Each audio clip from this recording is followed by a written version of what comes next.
Fala Juventude Concad, estamos aqui com mais um episódio do ConcadCast e hoje nós estamos aqui muito felizes por receber. Hoje eu estou numa das melhores companhias, que é a minha esposa, pastora Suelen, e também temos os convidados muito especiais que vão participar desse ConcadCast, tá ok? Primeiro eu quero apresentar os nossos convidados, são pastores, dirigentes de uma das congregações do campo da Catedral, a De Viva. Também já foram coordenadores do Concad, são casados e são pais de 3 filhos e que servem juntos ao Senhor. Os 3 filhos são a Laura, a Estela e o Heitor. E nós estamos aqui com o pastor Helder e a pastora Pamela. Prazer estar aqui, pessoal. Igualmente, prazer enorme estar com vocês. Uma alegria de poder começar a semana aqui, conversando e trocando, né? Algumas experiências e aquilo que o Senhor tem nos mostrado, pregado e permitido viver. Amém, que Quero vir bom. mais pra cá. Mais perto do microfone. Tipo É. radialista. Antes de tudo, gente, nós gostaríamos de saber como vocês, né, pastor Helder, pastora Pamela, viveram a infância de vocês, né, como quando crianças, quando adolescentes, e se vocês se imaginavam viver tudo que vocês estão vivendo hoje, como pastores, como pais, como maridos. Compartilhe um pouquinho dessa história conosco. Eu não esperava, não. Assim, na verdade, eu tinha fui criado numa família pastoral, mas com uma certa resistência ao ministério. E era um jovem dentro da igreja, cresci dentro da igreja, mas gostava de música, me envolvi com orquestra, com banda, e não imaginava que eu seria pastor, não. Em nenhuma hipótese, naquela época você não se imaginava pastor. Na adolescência começou a vir as primeiras mensagens do Senhor de que esse seria o caminho. Mas aí a gente começou a resistir, né? Sim. Quem vem de uma família pastoral, e o meu pai era dirigente de congregação, e foi muito sofrido o ministério de um dirigente de congregação, né? E a gente olhava para aquilo ali e sabia o custo disso, o preço que é ser pastor. Então, você não constrói isso como um plano, como um projeto. É isso que eu quero para mim. E aí a gente foi trabalhando nessa resistência ao longo do caminho ali, no desenvolver o ministério. Mas não na adolescência e na infância, os projetos eram outros. Tentando fugir de Até qualquer política eu sonhava. É Deus. Que novidade, gente. Revelações aqui, ó. Em primeira mão. Até pra esposa dele, tá? Ai. E pra você, Pamela, como é que foi sua infância, sua adolescência, sua juventude? Então, eu também vim de família pastoral, né? Eu fui criada pelos meus avós. E eles eram pastores, mas eles eram pastores de campo. Então, era uma demanda, uma carga de trabalho muito grande. E tudo que eu falava era que eu não ia casar com um pastor. Era só o que eu declarava. Inclusive, quando eu comecei a namorar, eu escolhi um músico da orquestra da igreja. Essa era a intenção, né? Amar o Senhor, mas é músico. E eu pensava, jamais, nunca vai ser pastor. Então, eu tô no caminho certo. E aí, logo no nosso namoro, assim, o Senhor já entregou a primeira cartada. Eu tenho vocês e um projeto e um ministério na mão de vocês. A gente namorava ainda, não é possível. Ele não era nem obreiro, gente. Então, as chances eram muito pequenas, né? Mas tá aí, Jesus fez. A gente resistiu muito, mas o Senhor arrastou. A gente costuma falar isso, que o Senhor nos arrastou para o lugar da vontade dele. O improvável se tornando provável, né? Muito improvável. A gente não esperava mesmo, mas o Senhor fez. Amém, amém, amém. E como é que vocês se uniram? Como é que foi essa união de vocês? Como é que Deus fez para que vocês se conhecessem, podemos dizer, e começasse essa história de construir uma família, né? Essa história tão linda que vocês têm. Os nossos caminhos se cruzaram porque o avô dela foi transferido para a cidade que a gente morava, né? Eu cresci em Formosa, e o pastor Edson foi transferido no final de 2005 para Formosa. E a Pamela nova ainda, bem mais nova que eu, assim, naquela idade fazia muita diferença. Mas logo que ela chegou na cidade, já se encantou por mim. Declarações já. Amor, era legal, eu não sabia que ele ia falar isso. Oração, campanha. Ah, oração, campanha. Foi. 7 quarta-feira. Não, era quinta-feira, tinha umas campanhas com cartãozinho e tudo, marcava xizinho de perseverança na proposta. É essa, senhor, é essa. E o pior que é verdade. E ela é pra isso. Mas na verdade, não. Não, Vidal, vou mentir. Não, mas não era campanha por você, é porque eu queria entregar meu coração pra pessoa certa. E eu falei, Senhor, por favor, não deixa eu errar. Então, meu projeto, minha campanha era, Senhor, me confirma se é esse mesmo, porque a partir do momento que o Senhor me disser sim, eu vou liberar meus sentimentos, né? Então, eu tava muito ainda pilotando ali, como se a gente conseguisse, né? Mas eu tava tentando. E eu vim de uma família que casamento não era um negócio que eu desejava, então eu não queria me envolver e ter uma frustração logo tão cedo, né? Uhum. Então, foi exatamente isso mesmo. Eu conheci o Helder. E eu lembro que no dia que a gente se conheceu, eu escrevia, eu fazia a agenda naquela época, né? A agenda do dia e tal. Eu escrevi na minha agenda, Senhor, eu conheci um rapaz e eu te entrego as primícias dos meus sentimentos. E aí, desde aquele dia, eu comecei a fazer um propósito de oração com o Senhor mesmo. E ele durou uns 6 meses, até eu ter convicção que realmente era o Helder. E aí, eu fiz mesmo. Era semanal. Toda quinta-feira lá na igreja eu tava com meu cartãozinho. Vim aqui, Deus, não deixe eu entregar meu coração pra pessoa errada. Se for do Senhor, me confirma. Fica a dica aí, viu, gente? Essa campanha. Olha. Fica a dica, meninas. Não entreguem o coração antes da hora, antes de perceber que realmente tem um propósito do Senhor naquilo ali, que é um homem que tem compromisso com o Senhor, que vai fundir, né, na sua vida, seu ministério, seus projetos pessoais, sua carreira, sua profissão. Então, fica a dica. Não vai pela emoção, não. E de onde é que o pastor Edson Pains foi transferido para Formosa para vocês se encontrarem? Só para a gente entender o quão longe e improvável seria esse encontro se não fosse a vontade de Deus mesmo. Então, foi assim, pra mim foi terrível, porque eu tava com 15 anos, a gente morava em Lusiânia há 10 anos, então assim, eu tinha muitos amigos, ministérios na igreja, né, eu era do Ministério de Coreografia, e eu tava naquela fase latente mesmo, assim, suas amigas são sua vida, assim, seu ministério na igreja é tudo que você tem de maior paixão, então foi assim, Deus nos arrancou de lá, e eu sofri muito, muito, muito, então eu acho que isso já me deixou muito emocionalmente abalada. Então eu não queria me envolver, eu até tinha tido um namorinho e tal, mas não foi nada assim legal. E aí eu falei, assim, eu não quero me envolver de jeito nenhum pra passar nenhum tipo de sofrimento agora não. Já basta eu ter que administrar, que eu perdi todos os meus amigos, estão mudando de escola, de cidade. Então não é nenhum momento pra eu poder me frustrar num relacionamento também. E aí foi isso, o Senhor nos tirou de Lusiânia depois de 10 anos e foi pra Formosa. Pra encontrar e tornar esse casal lindo.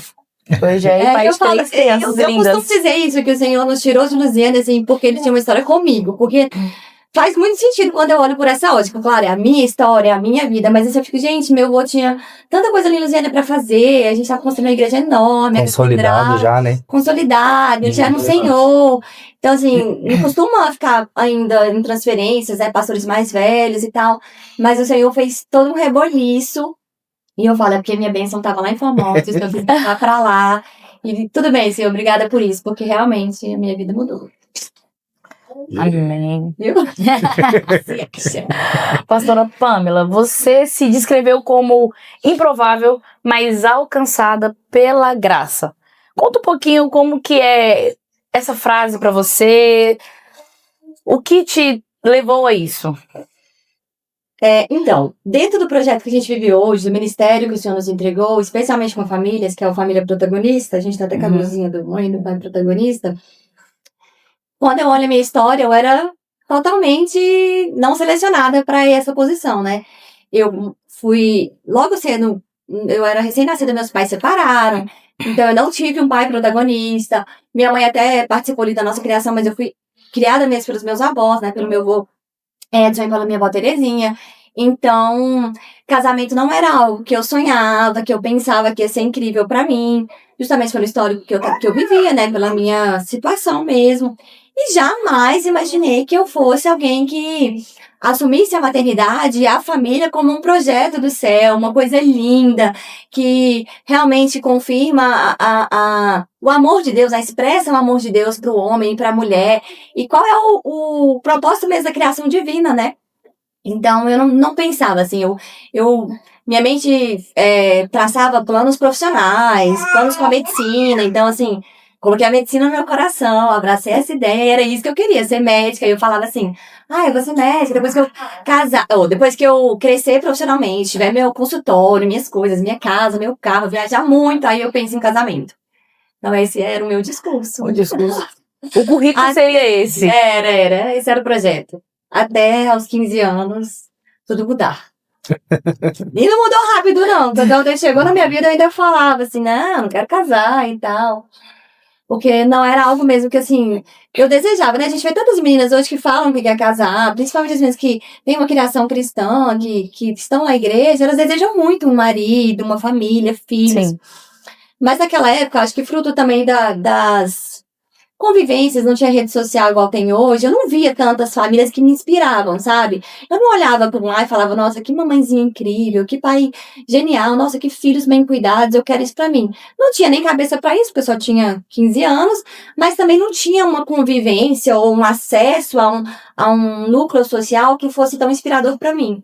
Então, realmente, não era algo que eu pensava, era improvável pra mim a história de vida que a gente tem hoje. Viver pelo ministério, ver com o ministério tão na nossa veia mesmo, ter esse projeto do Família Protagonista, que foi desenhado pelo Senhor, a gente não tem dúvida que o Senhor que escreveu e entregou e falou, vivam. Então, é especial, é especial. Amém. Legal. Pastor Helder, como foi o seu encontro com Deus? Como aconteceu o seu chamado, né? Você relatou anteriormente que havia uma certa resistência sua, né?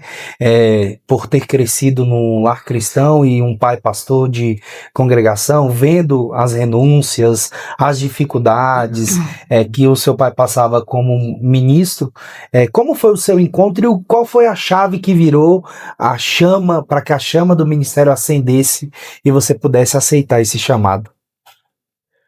Como eu disse, eu nunca tive dificuldade de entender que os caminhos do Senhor. Eu cresci num lar cristão e eu sou daqueles que tem o testemunho de contar que não afastei. Que às vezes tem gente que tem até um lindo testemunho de filho pródigo, né? Saí, vivi meu tempo, depois voltei. Não, eu cresci na igreja e me envolvi com as coisas da igreja e fui construindo. Só que o coração tinha um ídolo ali, tinha uma dificuldade de não querer entregar o controle. E então, assim, fui batizado com o Espírito Santo muito cedo, eu me envolvia e ia ativamente na igreja, só que dentro do meu coração tinha uma dureza que dizia, não, chamado pastoral só se ou só quando, tudo era cheio de só se e só quando, ou eu colocava limitação no financeiro, ou no tempo, ou na juventude, no que fosse. Né? E não foi algo que isso era quando eu era muito jovem, não, eu casei com esse pensamento, eu comecei meus primeiros passos no ministério com esse pensamento. O pastor Joadaí foi inclusive um grande responsável por essa mudança no meu coração, ainda que sem saber, ainda que não proposital. Por quê? Porque eu me aproximei muito do presidente e me aproximei assim, de estar com ele, na intimidade dele, de estar no dia a dia com ele, e aquilo ali foi começando a fazer sentido para mim pelo propósito. Né? Eu lembro por vezes assim, de sair da igreja, de uma igreja aqui do Valparaíso, e o pastor João falar assim, vamos passar para visitar alguém. E aí a gente saía meia-noite, entrava no hospital meia-noite para fazer visita.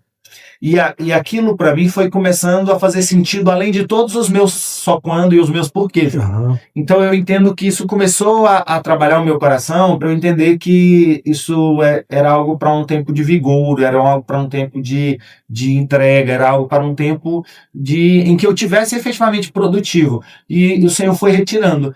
Mas foi preciso o Senhor falar muito forte comigo em relação aos ídolos que eu tinha do controle, da independência financeira, da ascensão profissional, tudo isso era o que gastava a minha energia, eu gastava energia para isso. né? 2, 3 empregos, projetos, e era sempre assim, né? Não vou dizer que hoje eu não tenha também mais atividades, né? Mas o que o Senhor fez foi colocar as coisas no lugar nesse processo, a convivência próximo do pastor João ali no dia a dia mesmo, fez com que meu coração começasse a acender. Tanto que quando a gente começou a desejar congregações, ou a desejar pastorear, não fazia nem sentido, sabe? A nossa primeira igreja não fazia sentido. Tanto que na família foi um problema, porque como que o Helder vai pastorear uma igreja naquela distância, naquele lugar? Não fazia sentido mesmo, até se esperasse ia ter opções assim mais próximas. A gente começou a pastorear, faltava 15 dias para a Laura nascer. Meu Deus, Jesus. que desafio. Mas assim, o coração já ardia. Eu lembro quando eu mandei uma mensagem pro presidente falando de estar à disposição, né, que foi até antes de assumir a igreja, uns 15 dias antes, mas o coração já ardia e eu sabia que a porta ia se abrir, mas a gente estava na dispensação do Senhor. Mas foi um ressignificado do Senhor, de tirar aqueles ídolos que tinha no coração, de controle, né? Eu até digo que não é tirar, assim, ele nos ensinou a matar todos os dias, que tem que matar ainda. Às vezes, quando ele tenta nascer aqui, o Senhor foi nos encorajando a matar aquilo ali para viver efetivamente o propósito que o Senhor tinha e zero arrependimento. E assim, é interessante até para falar para você que está nos assistindo, que muitas das vezes Deus vai colocar pessoas na sua vida e no seu caminho para que você possa despertar algo que Ele tem como chamado para você. Olha só, um contato, um convívio com o pastor João, nosso pastor presidente, fez com que o pastor Helder, que não tinha nenhuma expectativa em viver esse chamado, começasse a desejar. Então, às vezes, é importante você saber com quem você está caminhando e quem é que Deus está te apresentando, quem sabe, para te lançar para o seu propósito, né? Então, isso é interessante demais. Vamos mudar um pouquinho?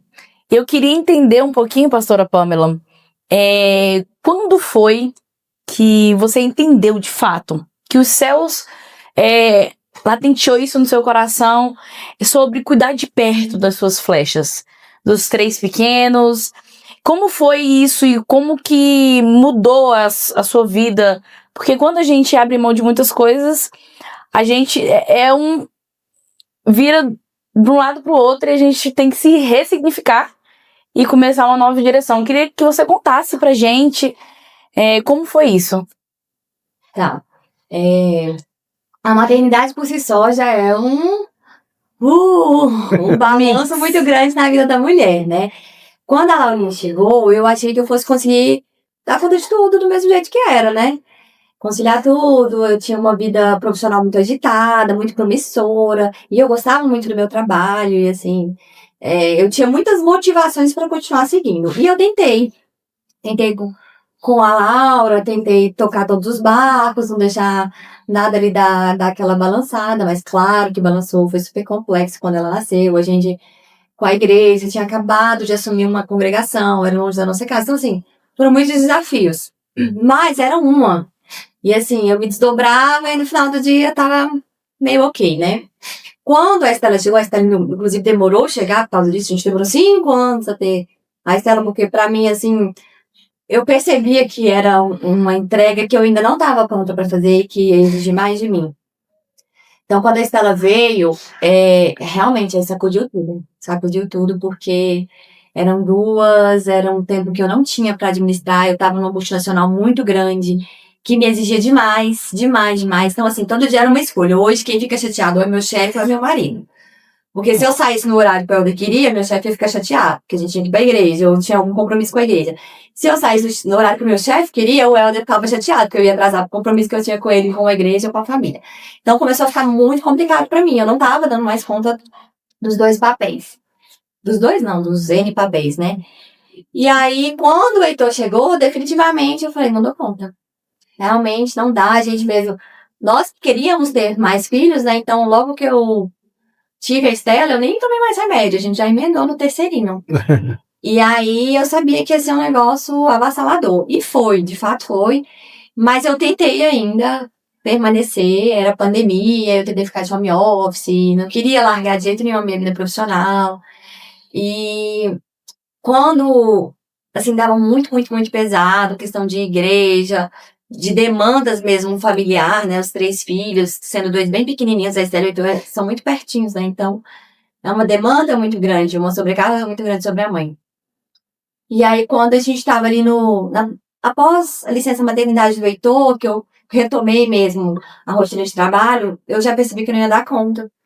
E aí comecei a orar, eu estava fazendo um projeto de um acompanhamento com uma mentora, inclusive uma pessoa muito importante na minha vida, e nessa revelação do Ministério de Família Protagonista pra gente, em todas as mentorias que ela fazia comigo, ela falava disso, que o Senhor ia fechar uma torneira, que o Senhor tinha ali um projeto profissional para mim que foi maravilhoso, mas que ele tinha uma convocação para eu governar mais de perto. Essa palavra veio dela.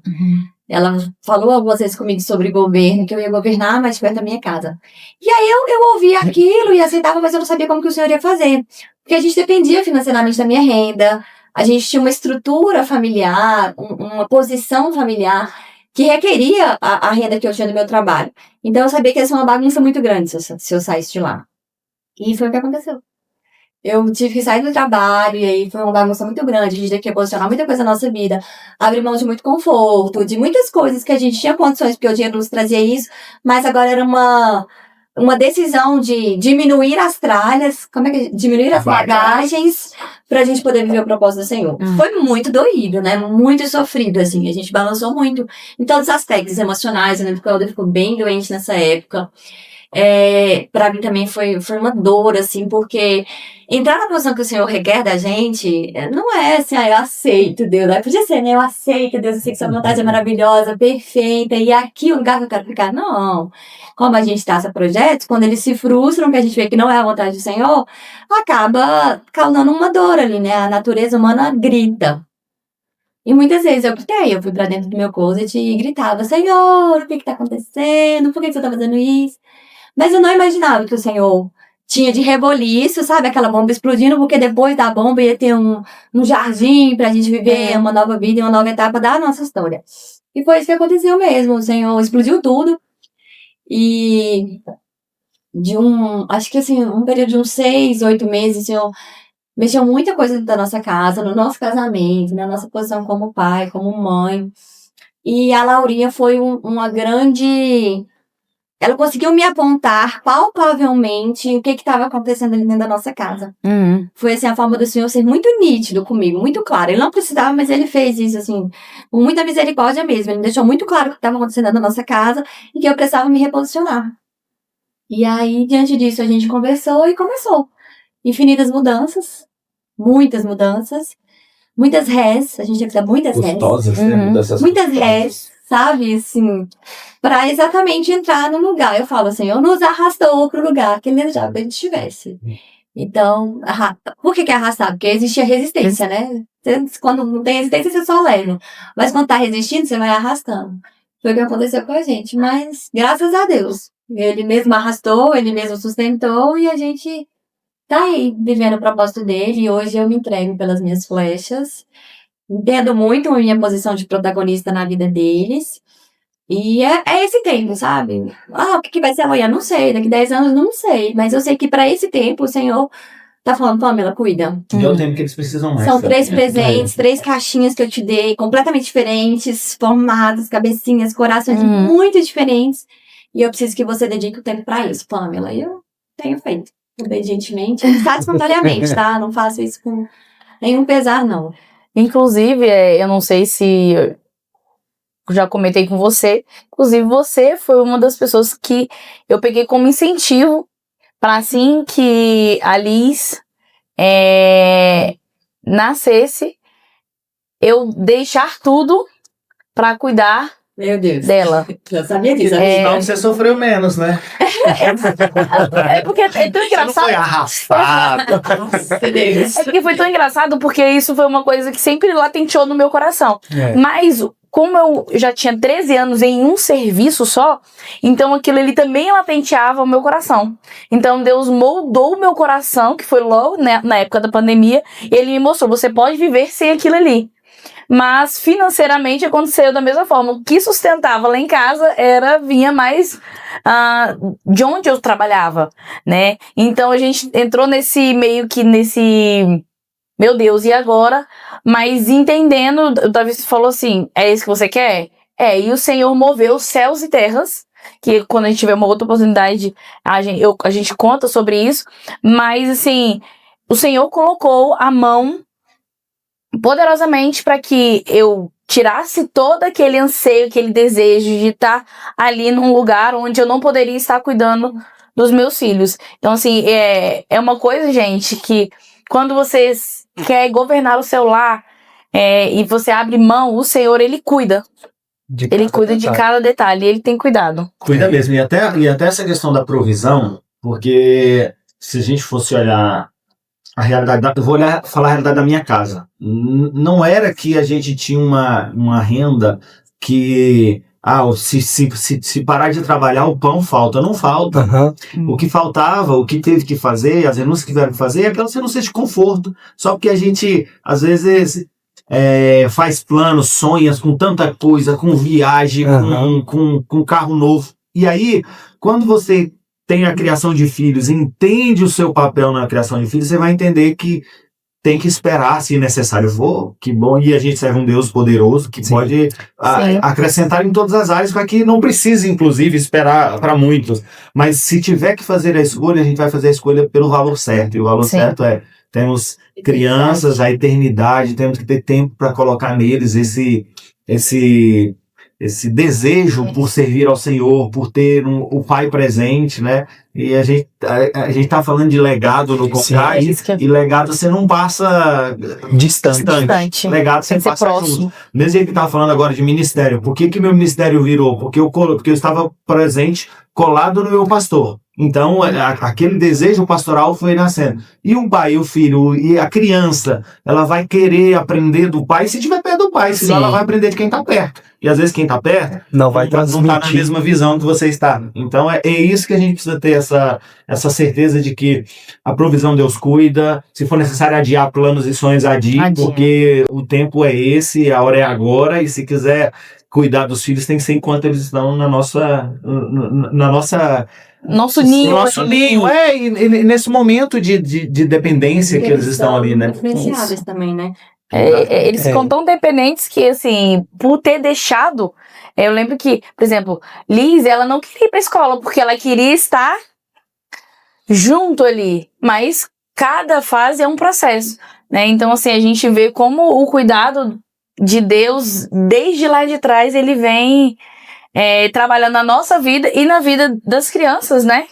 Que por eles quererem estar junto e nós presentes faz com que eles entendam assim, meu Deus, eu tenho alguém que me acolha ali, né? E tem que enfrentar o mundo para poder viver isso, né? Isso. Até hoje eu escuto muita coisa, dentro da minha família, dos meus colegas de trabalho. Então, assim, nossa, que loucura, que decisão maluca. E, assim, sem, de forma alguma, distinguir as mães que não tomam essa decisão, elas sabem... Nem se considerar melhor, né? Exatamente, mas assim, foi a minha história com o Senhor, sabe? Era o meu tempo, era o que o Senhor tinha pra mim, era o projeto que o Senhor já tinha escrito, e assim, quanto mais eu resistisse viver, mais eu ia sofrer, porque eu sei quanto eu sofri. Então, assim, eu sofria muito por não dar conta de todos os papéis, eu sofria muito por estar no trabalho e deixar, por um tempo que seja os meus filhos ali. Ainda que era home office, eu fechava a porta do escritório e escutava o Heitor chorando. Às vezes eu estava numa reunião, alguma coisa assim. E assim, eu não consegui. Outras histórias podem vir e me convencer de que é lindo e tudo mais, mas eu não consegui. Comigo, o Senhor requereu isso de uma forma absoluta. Então, assim, na nossa história aconteceu assim, esse é o nosso testemunho, e é uma entrega temporária, eu sei, meus filhos vão crescer, eu sei que eles vão ter a vida deles, mas assim, enquanto o Senhor tem me dado a oportunidade de abrir os olhos ao lado deles, e não terceirizar nenhum dos papéis, eu tenho assumido a minha responsabilidade e sido protagonista neles, né? Então, assim, eu sei que é um presente do Senhor também poder ter essa disposição, ter condições de ter um marido que tá lá por detrás trabalhando muito pra gente poder ter uma casinha, ter um carro, conseguir, né, suprir as nossas necessidades ali. Claro que, como ele falou mesmo, sem luxinhos. E isso é uma dor também da mãe que se dispõe a largar temporariamente o trabalho. Mas, por outro lado, pra gente, pro ministério que a gente vive, pra vocação que o Senhor nos deu, pro chamado, pro dom, pro que ele tem de legado pra gente deixar nesse mundo, é esse tempo, e a gente tem que abdicar E de aproveitar outras coisas e mergulhar nessa fase do maternar, do governar a casa, governar os coraçõezinhos, deixar mesmo transmitir o que é amar ao Senhor acima de todas as coisas, né? Ter a nossa casa como a nossa primeira igreja. A gente leva isso muito a sério lá em casa, que eles são o nosso principal compromisso de pastoreio. A gente está pastoreando o coração de 3 grandes famílias, né? E a gente tem levado isso a sério. Errando e acertando todos os dias, mas a gente tem levado a sério. É isso.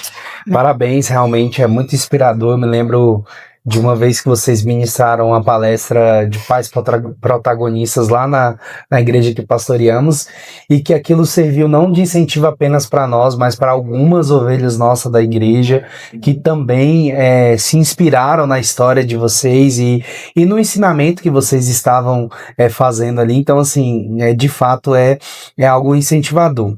E, pastor Helder, como você encarou, assim, essa decisão da Pâmela? Como você viu? Qual é o olhar de sacerdote da casa, de marido, o olhar da Pâmela de deixar essa parte profissional um pouco para poder estar se dedicando mais à criação dos filhos? E como isso te ajudou, inclusive, a equilibrar, por exemplo, a vida profissional com a vida pessoal, familiar e ministerial?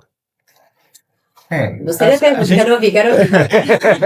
Não, ela chegou num momento, a decisão chegou num momento que veio como solução. Por que veio como solução? Porque ela me citou aqui, já estava difícil de equilibrar, porque ou contrariava o chefe no trabalho ou contrariava o marido em casa, e a gente já percebia que tinha um problema para ser resolvido. Então, não vou dizer que foi traumático, não. O trauma foi, o peso foi, a gente teve que colocar a estrutura da família em outra rota, e uma família não se vira igual vira um carro, ela é uma embarcação grande, tem muitas variáveis, então demora um tempo até você fazer essa mudança. Então, isso foi o desafiador, foi isso, foi promover essas mudanças, porque, como a gente estava até falando em off aqui, né, quando chegamos, conciliar ministério e carreira profissional já é um desafio para todo mundo. Enorme. Né? Sim. E eu louvo a Deus, porque algumas pessoas Deus levanta e dá, inclusive, condições para viver em dedicação exclusiva,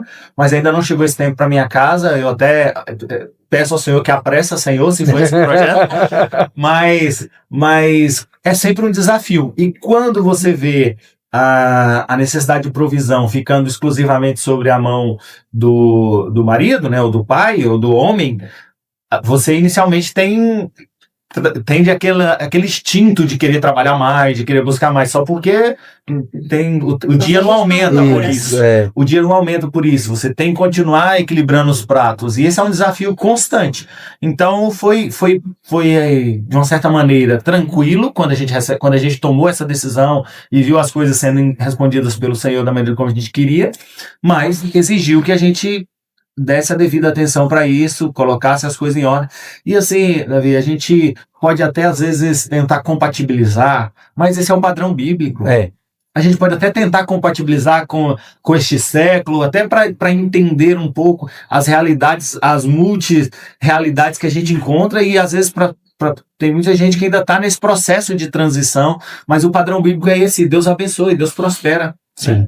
Porque às vezes a gente também bebe de uma expectativa que não é simplesmente a expectativa do Senhor. Que a expectativa do Senhor é: não anseia com o que vai comer, com o que vai beber, que eu vou cuidar.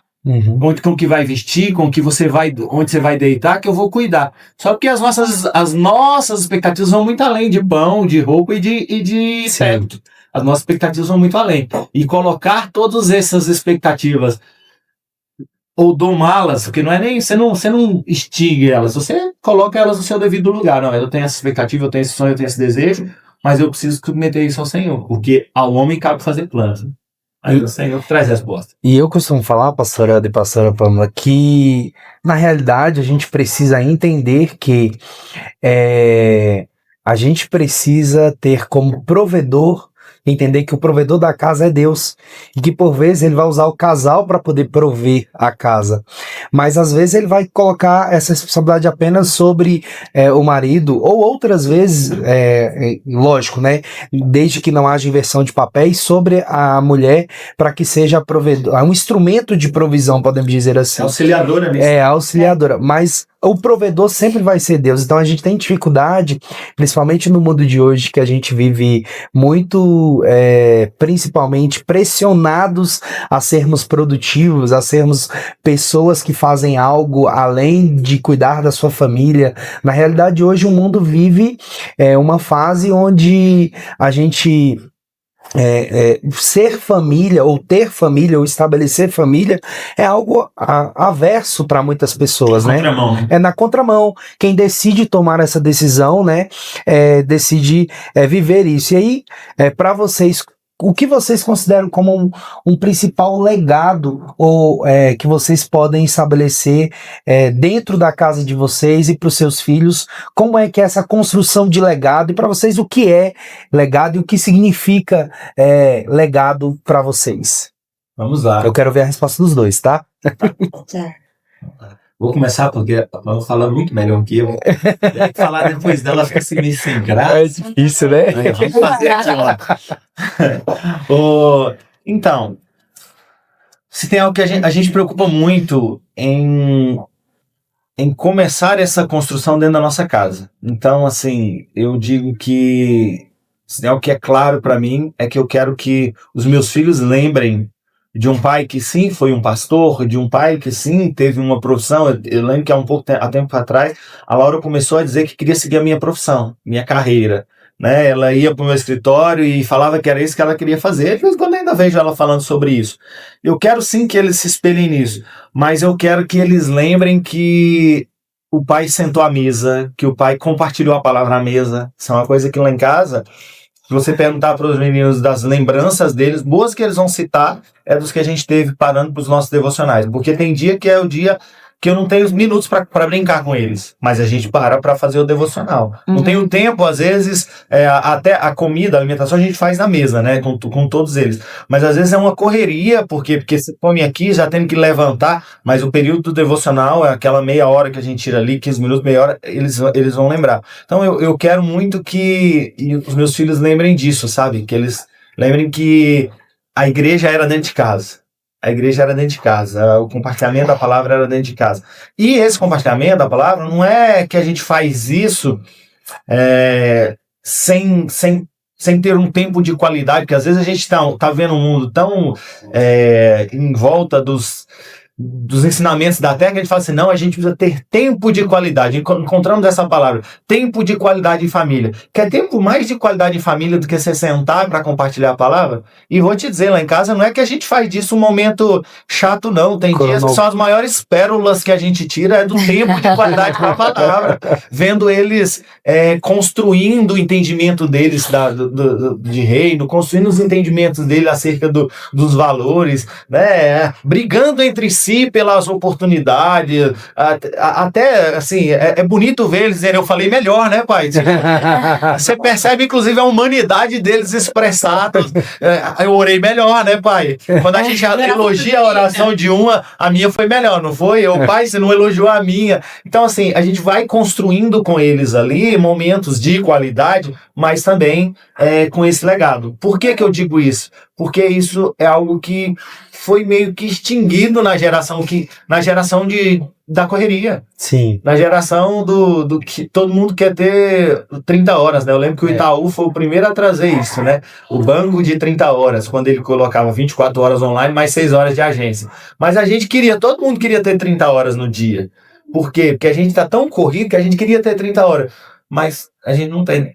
E aí a gente acaba não tendo esse tempo de trazer o valor bíblico para dentro de casa e o tempo de qualidade para dentro de casa. Que eu não tem nada contra a frase do tempo de qualidade, não. Eu só não acho que o tempo de qualidade é simplesmente vamos aqui assistir um filme, jogar dominó. Vamos assistir um filme, talvez nem seja tão de qualidade assim. Vocês param de interagir e vão receber da tela. E falo isso porque é uma das nossas predileções lá em casa. A gente gosta muito de assistir filme. Mas para mim o tempo de qualidade é sem o telefone, que é o A vida maior gira em vilão, torno disso. é o maior vilão da qualidade de vida hoje, mas é ter conexão. E hoje uma das coisas que mais fazem a gente manter esse ritmo de ordinário dentro de casa é o nosso compartilhamento devocional. Então, qual que é o legado que eu quero que eles tenham? Quero que eles lembrem disso. Quero realmente que eles lembrem. E já estamos colhendo, tá? Estamos colhendo. Essa semana a Laura chegou em casa dizendo que o devocional na escola foi sobre contentamento. E ela começou a falar e compartilhar na escola de tantas coisas que a gente falou sobre isso, porque a gente já tinha compartilhado isso no nosso devocional. Então você já vê que isso está ficando neles. A gente já está vendo eles começando a testemunhar disso, de como esses momentos têm sido Lá fora, né? enriquecendo eles. Que legal. Agora é você. Agora você, Pamela. Ai, meu Deus. Eu vou chorar. Cadê o Éder? Pastor Éder. Os pais não negam a raça. Então, eu acho que, assim, o maior legado que eu posso deixar pros meus filhos, e que eu desejo muito deixar, é, assim, a mamãe tava lá. Uhum.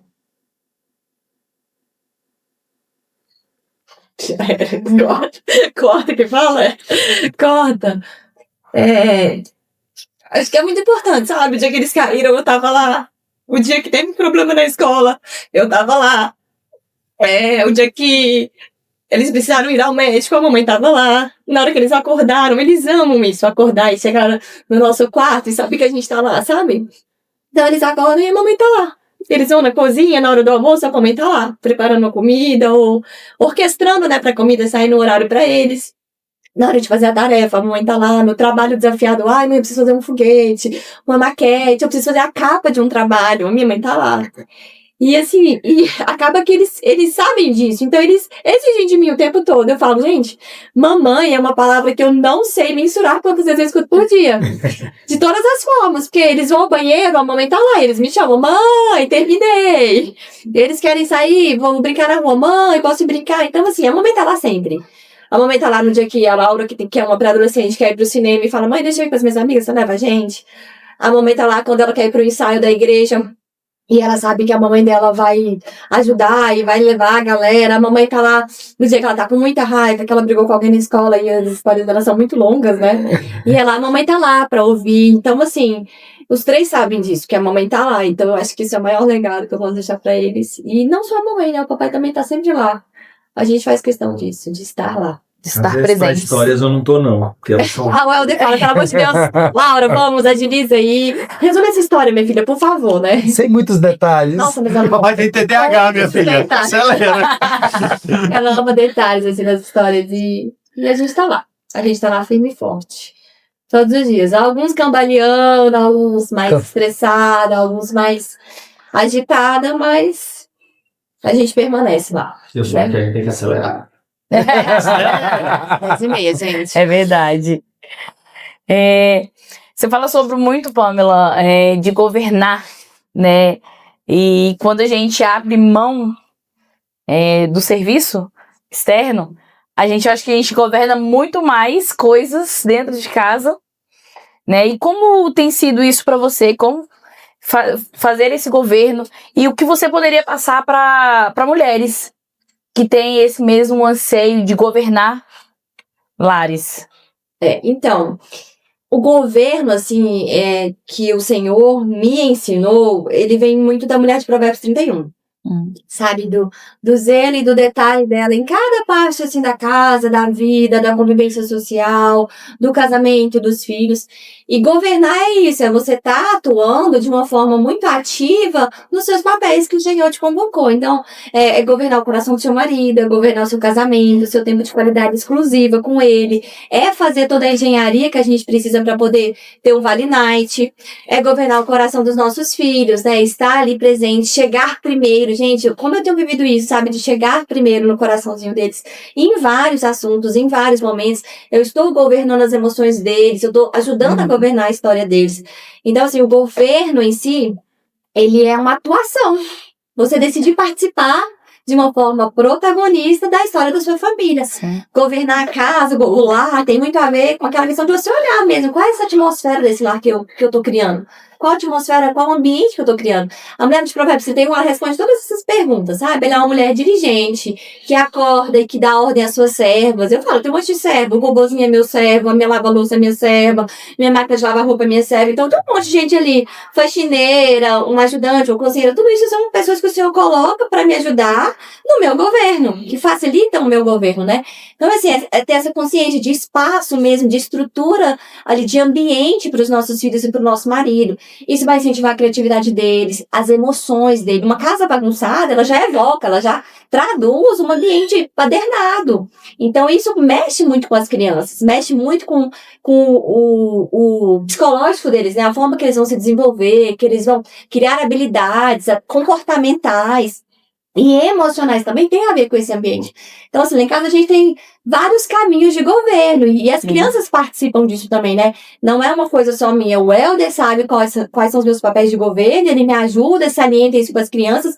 Mas eu já estou ensinando também. Eu tenho 3 filhos lá que estão aprendendo a governar seus quartos, suas roupas, a governar suas emoções, a governar a sua boquinha. Então, a gente acaba vivendo isso de uma forma ativa e colocando consciência neles também, de não se deixar levar por tudo que aparece. Quando eu estou governando, eu estou planejando, eu estou vivendo e permitindo viver aquilo ali que eu tenho consciência de que está certo, que vai ser o melhor para minha casa.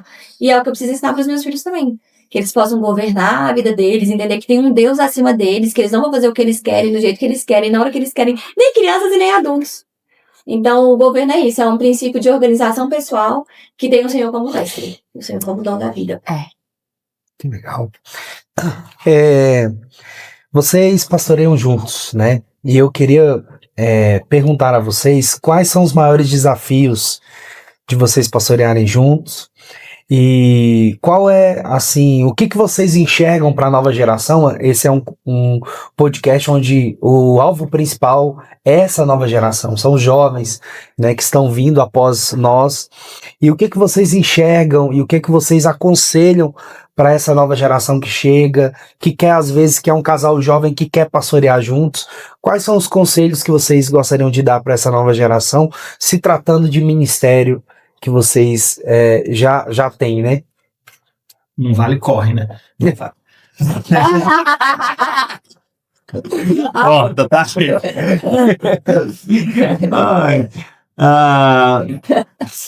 Então. Sincerão. Eu acho que uma das chaves que a gente tem, quando o ministério, eu não, quando você fala assim, vocês pastoreiam juntos, eu acho que não existe chamado pastoral que não alcance o casal. Uhum. Tem situações em que o papel, a mulher acaba indo também ao púlpito, outras não, fica mais no bastidor cuidando, mas é sempre um trabalho para casal. Sim. É um trabalho para família. O trabalho do pastor é um trabalho para a família. Eu estou falando família porque daqui a pouco você vai perceber que os filhos acabam também influenciando diretamente. Uhum. Não é incomum você encontrar alguém e falar assim, aquele pastor ali, o problema é que ele não vai longe, é por causa dos filhos dele. Que atrapalha na casa, porque atrapalha no governo da igreja, atrapalha no cuidado da igreja. Aquele pastor ali, o problema dele é a esposa que não... Então, é um chamado para todos. Então, assim, no aconselhar, se puder aconselhar a um jovem que tem um desejo ministerial, é que você precisa primeiro, né, ao buscar alguém para caminhar com você, buscar alguém que também tenha um coração entregue, um coração desejoso. Né? Porque se esse coração já é desejoso pelo chamado, já é o primeiro passo. Já é o primeiro passo porque, assim, a gente é tão limitado para a missão. Sim. Que quando a gente não quer, ou quando o coração não arde, parece que tudo fica mais pesado. Mas se você quer, aí Deus trabalha, aperfeiçoa, trata. Não é capacidade, nunca é sobre capacidade, mas é sobre disponibilidade mesmo, para ser ferramenta do Senhor, para ser trabalhado pelo Senhor. Então, o chamado de família, o chamado juntos ali, né, que a gente fala para jovens, ou até falando como casal aqui, como estamos, ele precisa ser um trabalho que Deus vai trabalhando desde o início. A gente começou aqui falando, olha, a gente não queria isso aqui, não queria, mas eu já vinha forjando. A verdade é essa, olhar para trás, a mesma condição que me fazia não querer era a condição que me preparava para. Sim. Então, assim, eu não queria porque eu via o tempo do meu pai sendo dedicado para a obra, para outras pessoas. Tá, ok, mas eu já estava sendo preparado para isso também, para entender o custo disso e até mesmo, como a gente vive hoje, para entender que a gente precisa cuidar da casa enquanto pastoreio, cuidar, né, e dar a devida atenção. Então, eu vejo que quando Deus cruzou os nossos caminhos, ele estava planejando esse chamado que já tinha para as nossas mãos. Mas o que era nosso? O que era nosso era exatamente o que a Palma citou aqui. Olha, quando ela começou a gostar, ela foi orar ao Senhor para que o Senhor dirigisse. Quando eu decidi por buscar alguém, ou quando eu queria alguém para minha vida, eu não fui buscar fora dos caminhos do Senhor, eu não fui buscar numa vida dentro de outros núcleos que eu tinha, porque eu já trabalhava, porque eu tinha relacionamento de todos os tipos, faculdades, mas o Senhor, eu estava disponível também para buscar alguém dentro do meu seio, que às vezes a gente enfrenta muito isso, né? Eu falo isso por causa da juventude da igreja, às vezes a juventude da igreja não consegue enxergar os jovens dentro da igreja, entre si, para se casar. Por quê? Porque eles aqui estão muito mais preocupados em ver os defeitos. Parece que você vê as jovens da igreja, você vê os dias bons e os dias maus. Mas aí aquela que você vê no dia de festa lá, vestindo a melhor roupa, é o que encanta. Sim. E não é assim. A gente tem que buscar nos caminhos do Senhor e na direção de Deus, para Deus conectar com a pessoa que alinha com o propósito. É isso aí. E você, Palma? Rapaz. Então, eu acho que, principalmente para a mulher, ela tem que estar disposta a ser a companheira, né? Então, a convocação do Senhor, quando é o ministério pastoral, ela vai gritar para os dois lados. E eu gosto muito de uma frase da Kay Warren, que ela fala que a esposa, ela é a principal ferramenta do marido. Então, eu sou a principal ferramenta do ministério do Helder. Eu sei disso, eu tenho consciência disso. O ministério que o Senhor entregar para ele, eu vou ser uma ferramenta potencial ali. Então, eu entendo que a partir do momento que eu decido casar, fundir a minha vida com o meu esposo, o Senhor colocou ele como o homem da minha casa. Então, o ministério que ele tiver, eu vou honrar junto, eu vou participar junto e eu preciso ser uma auxiliadora, né? Uma companheira dele nisso. E não começou no pastoreio, né? Nas lideranças já era assim. Então quando a gente casou e a gente nem...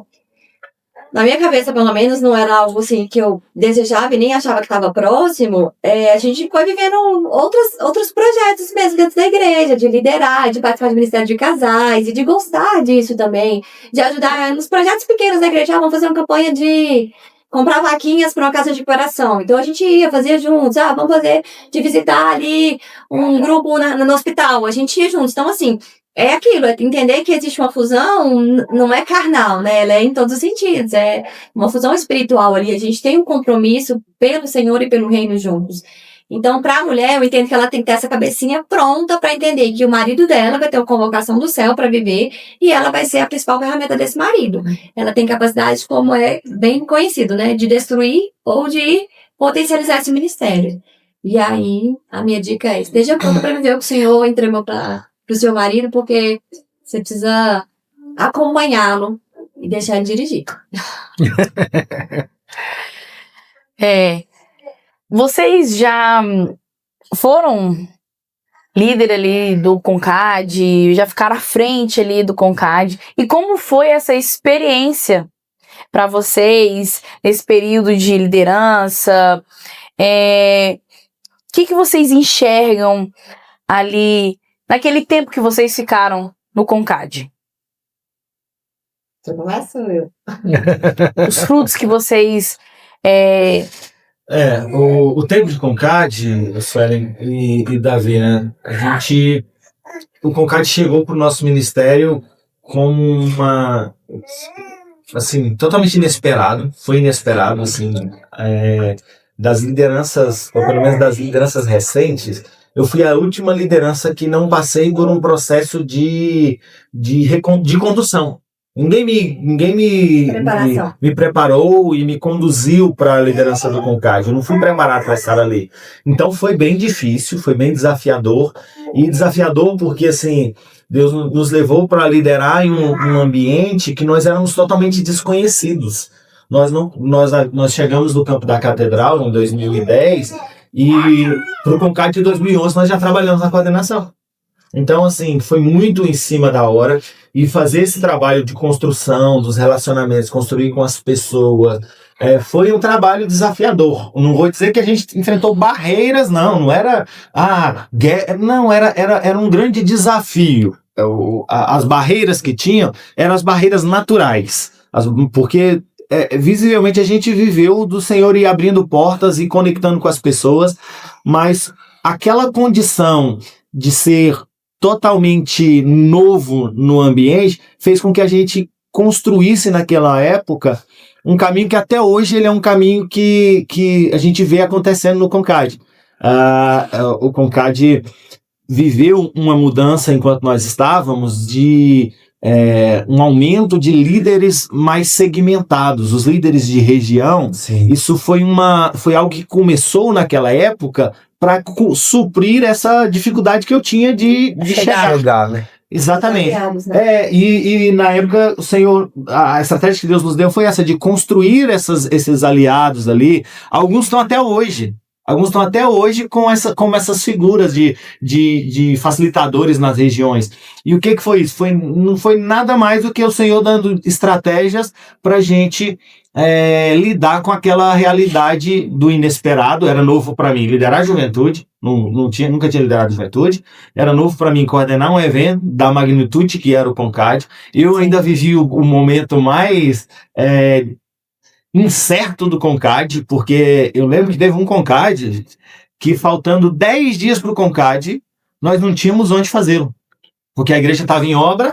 Nós tínhamos recebido uma emenda para executar a tenda, e a emenda teve uma dificuldade com a emenda, e a emenda ficou para trás. Então, assim, faltavam 10 dias, era uma quinta-feira que sucedia, ia ter o sábado, no outro sábado ia começar. Era uma quinta-feira, eu tive que chegar no gabinete do presidente e dizer: presidente, não tem nada, deu tudo errado. A Catedral Balém em obra, a gente estava confiando nessas tendas, deu tudo errado lá, e nós tivemos que começar numa quinta-feira correr atrás de toda a infraestrutura, mas não era uma parte, não, era toda. E por quê? Porque eram os desafios da época, né? E aí, mas assim, de tudo isso, o que eu vejo? Eu vejo que se tinha algo que era do Senhor para comigo, é que eu tinha essa facilidade de lidar com esses ambientes adversos, assim. E em tudo o Senhor foi dando sabedoria, abrindo portas. Talvez eu era um pouco mais dependente do pastor João do que as lideranças de hoje, porque as lideranças de hoje já estão muito mais planejadas, capacitadas, até mesmo estão mais preparadas do que eu estava. Então eu ficava muito no pé do pastor João ali, construindo juntos ali com ele, mas graças a Deus foi um tempo extremamente frutífero para o meu ministério. Divide água sim, porque foi importante demais para trabalhar no LD de púlpito, trabalhar no LD de relacionamentos, de construção de relacionamento, que não é só relacionamento do trabalho, até tinha alguma experiência liderando pessoas, mas liderar pessoas voluntárias, servindo ali, é desafiador. E o Concad foi a minha primeira experiência com isso. Uhum. Eu entendo que foi a nossa primeira igreja, né? A primeira igreja que a gente pastoreou, foi o Concad, foram os jovens. Então, assim, era uma grande igreja de jovens, geograficamente muito espalhados. Nossa, eu lembro do Helder rodar Brasil inteiro, em torno, assim, sei o quê, fez umas 100 e tantas congregações em um ano. Eu fiz todas em um ano.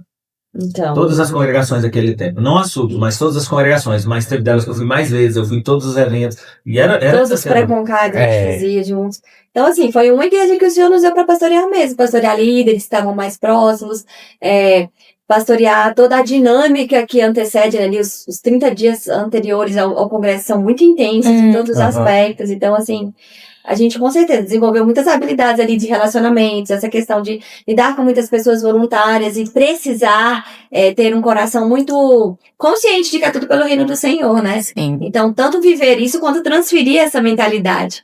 Então, o Senhor nos deu essa oportunidade de aprender muito cuidando desses jovens. E é interessante que, assim, hoje a gente tem tanta ovelhinha espalhada do Concad, e tá tudo adulto, né? Não é mais jovem. Casado e tal. Mas eu lembro de vocês foram nossos líderes do Concad, assim. As pessoas já tão velhas. Nossa, eu fui líder, meu Deus. Tem nada mais velho que eu. Gente, meu Deus, gente. Mas é só estado de conservação. Mas, com certeza, foi a nossa primeira igreja, assim, um desafio grandão que a gente recebeu. éramos recém-casados. É. Nossa, eu lembro que o Helder ficava muito ausente, eu ficava, meu Deus, meu marido, cadê ele? Mas já era o Senhor me forjando, porque ainda tinha mais por vir, né? Então, mas aí a gente foi ajustando com a convivência mesmo. E ele, é o que ele contou, né? Ele ficava muito próximo do pastor João, muito próximo. Então, acabava que a gente tinha uma convivência familiar, né? Melhorada, porque a gente estava no mesmo núcleo, mas tinha uma exigência, uma dedicação muito grande, porque geograficamente falando, o Campo da Catedral é muito grande, né, aqui. Então, ele tinha que se deslocar para cidades satélites e tudo mais, e isso acontecia qualquer dia. Numa terça, numa quarta, numa sexta, num sábado. Mas foi muito intenso, muito intenso. E o Senhor mandou muitos aliados nessa época. Eu lembro que a gente teve muitas pessoas, assim, que foram fundamentais, né, na nossa liderança. E são grandes amigos que o Ministério nos deu, que a gente traz até hoje. E eles também foram forjados durante esse período. Vários já são pastores também. Vários. Marcaram a nossa vida e foram companheiros. Marcaram a nossa vida, nos ajudaram e hoje eles voaram. Amém. Maravilha. Estamos chegando ao final do nosso podcast, né? E essa parte final é uma parte que a gente faz um bate-bola, né? Onde a gente vai fazer algumas perguntas, alguns momentos, e vocês vão responder o que vier espontaneamente. E quando não vier, a gente responde o quê? Tá gargalhado bem alto. Ai, mas é isso, né? Vai ser bem legal. O primeiro já é o primeiro bom, já. Já tô nervosa. Tá? É pros dois, é? Ela Primeiro, que aí eu penso enquanto ela... Você vai ter mais acelerado, me ajuda. Um momento da Bíblia que vocês gostariam de ter presenciado. Olha, o Pentecostes. Pamela? Maria chegando lá no túmulo e encontrando ele vazio. Uau! Gente, esse eu queria dar. Histórico. Uma música. Música tem a do momento. A do momento é O Fogo Arderá, do Alexander Dulce. Top. A minha do momento. Do momento. Aquela que toda vez que você liga o Spotify é ela que toca. Então, Me Leva Pra Casa, do Israel Subirá. Boa. Se vocês pudessem almoçar com um personagem bíblico, quem seria? 1, 2, 3 e... É Jesus! Jesus! Quem falar primeiro Lá em casa. Jesus, lá em casa, na nossa vida. Passa lá em casa, Jesus. Ai, também. Um conselho que vocês receberam e nunca esqueceram. Não tem a televisão no quarto. Uau. A gente não tem. Misericórdia. São quase 16 anos de casamento. Mês que vem a gente faz 16. E a gente nunca tem televisão no quarto. Tinha que... Agora tem que... Quais são esses que foram da... Fechar o celular. Tá bem substituído, mas a gente não tem. Que eu nunca esqueci, eu recebi um conselho que eu até passo ele para quando eu vou falar com jovens. Uma vez um tio meu, quando eu terminei de noivar, o meu tio, até um querido ele alguns conselhos que eu tenho na vida foi marcado por ele. Quem é? Pastor Altino. Ele chegou em mim, eu tinha acabado de noivar e falou assim: Helder, não esquece de uma coisa, não mudou nada, viu? Continue vivendo uma vida de santidade. Isso para mim marcou porque primeiro que foi importante saber ele entender que eu estava vivendo esse propósito de santidade, mas foi importante para mim também entender que tinha que segurar isso aí, esse propósito até o fim. Então esse é um conselho que eu sempre lembro dele e passo para os outros. Legal. Ele tem vários conselhos bons, assim, eu lembro disso. Não, tem outro que ele me deu, assim, que ele falava assim: Helder, o que faz a pessoa prosperar não é o quanto ela ganha, é o quanto ela gasta. Foi ele também que me deu isso. Faz sentido. Se vocês tivessem que resumir a vida de vocês em uma palavra, qual seria? A gente falou isso essa semana. Foi. Qual é? Eu falava que é imprevisível. A Pamela gosta de falar outra aí. Eu não gastei a sua porque ela é sua. Montanha russa. Boa. Essa é a minha vida. Oi? É novo esse aí. Continua. Não faz captar seus dedos. Um sonho que ainda querem realizar. A gente tem. Isso eu não sei. Acredito. Vai ter que ser uma resposta só, porque a gente tem isso é muito claro pra gente. A gente ainda quer um tempo fora do país. Acho que viver essa experiência Experiência. Que legal. com a nossa família. Não sei. Tá no Seu altar, né? intercâmbio, Tá no altar, tá em oração. Com certeza. Um prato típico da família de vocês que não pode faltar. A costela do Helder. Eu é o churrasco. Não, mas eu acho que se perguntar para as crianças, elas vão ter dúvida entre o churrasco do papai e a costela. E o arrozinho da mamãe. O arrozinho da hora, que elas falam. Não pode ser arroz esquentado, tem que ser da hora. Uma viagem inesquecível que já fizeram. Os 5 ou só nós 2? Acho que vamos pro contexto de família, né? Os 5? O 5 é incrível, porque são as mais simples, assim, tipo, Hotel Fazenda aqui do Ponte da Pesca. Que eles essa amam. pescaria eles amaram. A gente também fez um acampamento na cachoeira, no Itiquira, eles amaram. Eu acho Com legal. certeza, foi inesquecível aquela viagem. Algo que vocês fazem para relaxar depois de um dia corrido. A gente cozinha juntos. E assistir filme. Tem que ter, né? A dupla com eles, inclusive. assim. A gente cozinha juntos, aí come uma comidinha bem gostosa, assim, bem na nossa cara mesmo, e depois a gente vai assistir um filme. Jesus no casamento pra vocês é? Cabeça. Alicerce, fundamento. A fusão. O ano perfeito. Gente, pra gente encerrar, imagine que vocês vão estabelecer uma frase em um legado. E essa frase vai chegar para todos os jovens da Juventude Concade. No WhatsApp deles. Meu Deus, peraí. Essa aí tem que ser pensada, gente. Muito pensada. O que vocês compartilhariam como um legado para eles?